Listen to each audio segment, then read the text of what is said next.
semuanya, sebelumnya saya mau perkenalan dulu. Nama saya Marcelino Dwi Pantuni Enwarsia dengan NIM 2300001132 dari kelas B1 Pengajaran Taman Pendidikan Al-Quran. Di sini saya mau menceritakan tentang kisah Nabi Musa. Assalamualaikum warahmatullahi wabarakatuh. Hai adik-adik sekalian, hari ini aku mau bercerita tentang salah satu kisah paling luar biasa dalam sejarah para nabi. Kisah ini tentang keberanian, keimanan, dan pertolongan Allah yang sangat besar. Ini adalah kisah Nabi Musa membelah lautan. Jadi pada zaman dahulu hidup seorang nabi yang sangat mulia bersama Nabi Musa alaihissalam. Nabi Musa diutus oleh Allah Subhanahu wa taala untuk mengajak Raja Firaun dan kaumnya untuk beriman kepada Allah.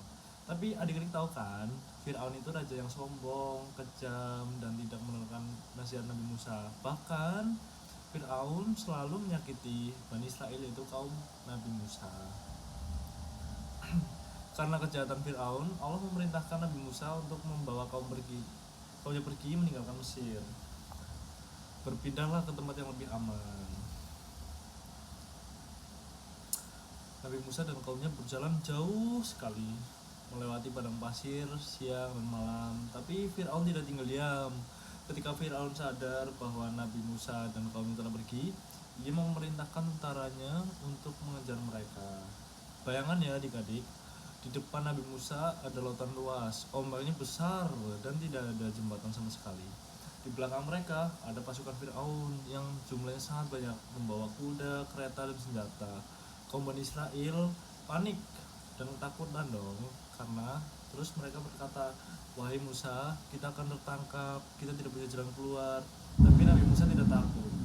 Dengan penuh keyakinan beliau berkata, "Sekali tidak, sesungguhnya Tuhanku bersamaku dan Dia pasti akan memberi petunjuk."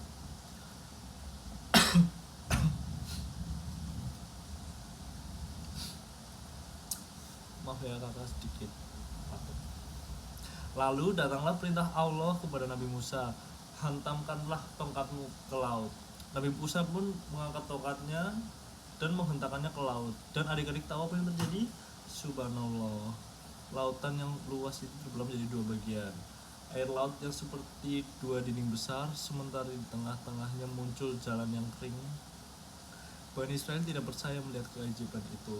Mereka segera berjalan di jalan tersebut, satu persatu melewati tengah lautan yang terbelah. Anak-anak, orang tua, semuanya berjalan dengan selamat. Sementara itu, Firaun dan pasukannya tetap mengejar. Mereka pun masuk ke tengah lautan itu, tapi Firaun tidak sadar bahwa itu adalah pertolongan Allah untuk Nabi Musa. Ketika seluruh kaum Nabi Musa sudah menyeberang dan Firaun berada di tengah-tengahnya, Allah memerintahkan lautan untuk kembali seperti semula. Air laut pun terjun dan menutup kembali. Seluruh pasukan Firaun tenggelam dan tidak ada lagi yang selamat. Dari kisah ini kita bisa belajar dua hal penting ya adik-adik.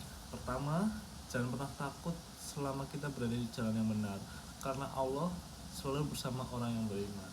Yang kedua, sebanyak apapun musuh atau masalah kita, jika Allah menolong, maka semua akan menjadi mudah. Tidak ada yang mustahil bagi Allah Subhanahu wa taala. Itu kisah mulia Nabi Musa membelah lautan. Semoga kita semua mengambil pelajaran, semakin yakin kepada Allah dan selalu berbuat baik. Terima kasih sudah mendengarkan. Wassalamualaikum warahmatullahi wabarakatuh. Makasih semuanya. Bye bye. Audio Jungle.